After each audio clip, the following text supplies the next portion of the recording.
موجودہ دور میں جو الیکشن ہے، اس میں جو ہم ووٹ دیتے ہیں،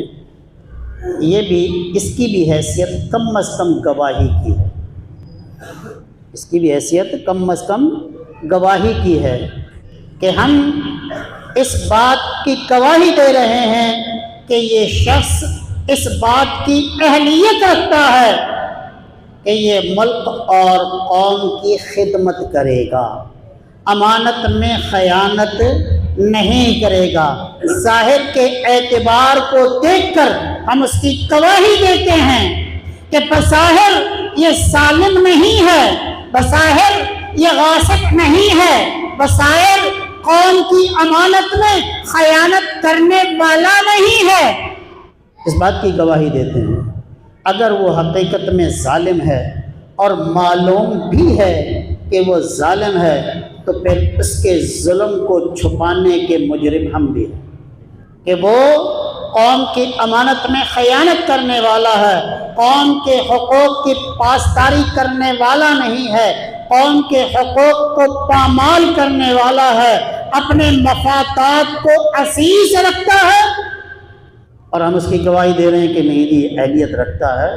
تو اس میں ہم بھی برابر کے اس کے ظلم میں شریک ہوئے۔ اس بات میں احتیاط کریں۔ ہم معلوم نہیں ہے، بظاہر صاف ستھرا ہے، نیک ہے، بظاہر اس میں کوئی عیب نظر نہیں آتا اور ہم نے گواہی دی اور ووٹ دے دیا، بعد میں معلوم ہوا کہ یہ اس طرح کا ظالم ہے، تو پھر اس میں ووٹ دینے والا گناہ گار نہیں ہے، جان بوجھ کر دیتا ہے تو گناہ گار ہے۔ یہ جمہوری نظام اسلام نے دیا ہے، اس سے پہلے جمہوریت نہیں تھی، ملوکیت تھی، ڈکٹیٹرشپ تھی کہ باپ کے بعد بیٹا، بیٹے کے بعد پھر جو طاقتور ہوتا ہے وہی اقتدار پر قبضہ کر لیتا۔ یہ اسلامی نظام نہیں تھا۔ سب سے پہلے اسلام نے یہ نظام دیا کہ صدیق اکبر رضی اللہ تعالیٰ عنہ کو اصحاب شورا نے خلیفہ نامزد کیا، حضرت عمر اور دیگر اصحاب شورا نے، اور پھر ہر قبیلے کے سردار آتے اور وہ بیعت کرتے گئے۔ ہمارے یہاں معاملہ اب یہ ہو گیا ہے کہ ہمارے یہاں سر گنے جاتے ہیں، سر تولے نہیں جاتے، سر گنے جاتے ہیں کہ اس کے حق میں کتنے ہیں، یہ نہیں تولے نہیں جاتے کہ بات میں وزن کس کے ہے، قول میں وزن کس کے ہے۔ ایک آدمی چھوٹا ہے، 100 آدمی اپنے ساتھ جمع کر لیتا ہے تو قاضی تلاش نہیں کرتا کہ ان میں قول میں وزن کس کا ہے۔ ہمارے یہاں تو قضا کا معاملہ یہ ہے نا کہ ہائی کورٹ تک فیصلہ ہو جاتا ہے خلاف، اور سپریم کورٹ میں جاتا ہے تو جج پوچھتا ہے گواہ سے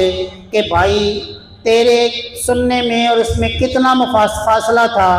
وہ کہتا ہے کہ یہ 20 گز تھا، دوسرا کہتا ہے 30 گز کا، کہتا ہے جی گواہی قبول نہیں ہے اس کی۔ کیوں؟ کہ ان کو فاصلے کا معلوم نہیں ہے۔ ارے بے وقوف، تو فاصلہ پوچھ رہا ہے، اور یہ فیصلہ ہماری سپریم کورٹ کا ہوا ہے، یہ ہمارے سپریم کورٹ میں وہ جو ثاقب نثار جج تھا، ملک سے روپوش ہے، اسی کا تھا آسیہ ملعونہ فرعونہ کے بارے میں، جس نے بیرونی مراعات کی بنیاد پر ظلم کیا، آج ذلت و رسوائی کی زندگی گزار رہا ہے۔ اور جو اس طرح کرتے ہیں وہ ذلت اور رسوائی کی زندگی ہی گزارتے ہیں۔ حضور اکرم صلی اللہ علیہ وسلم سے کسی صحابی نے عرض کی کہ یا رسول اللہ صلی اللہ علیہ وسلم،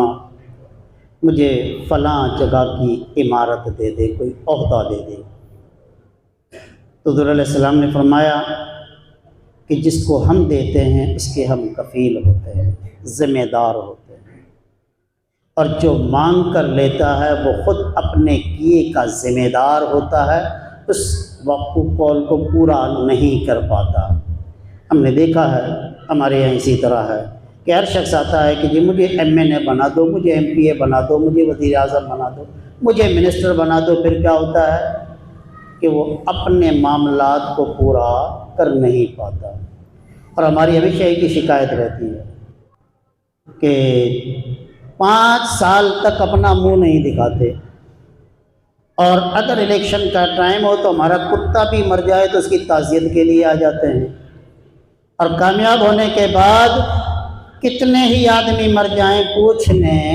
نہیں آتے کہ کیا ہوا ہے۔ اور الیکشن کے دوران بڑے بڑے وعدے کرتے ہیں، اس میں قصور ہمارا بھی ہے۔ جیسے وہ 5 سال دھوکہ کرتے ہیں، اس طرح الیکشن کے دور میں ہم بھی انہی کے ساتھ جھوٹ بولتے ہیں۔ جو بھی کینڈیڈیٹ آ گیا مجھے ووٹ دینا، ہاں جی ووٹ تمہارا ہی ہے، ووٹ تمہارا ہے، جو بھی آ گیا یہ ہم جھوٹ نہیں بول رہے۔ جب ہم اس طرح کے فیصلے کریں گے کہ جو ہے کہ ووٹ تمہارا ہے، ووٹ تمہارا ہے، ووٹ تمہارا ہے، 10 کینڈیڈیٹ آ گئے، 10 سے کہہ دیا،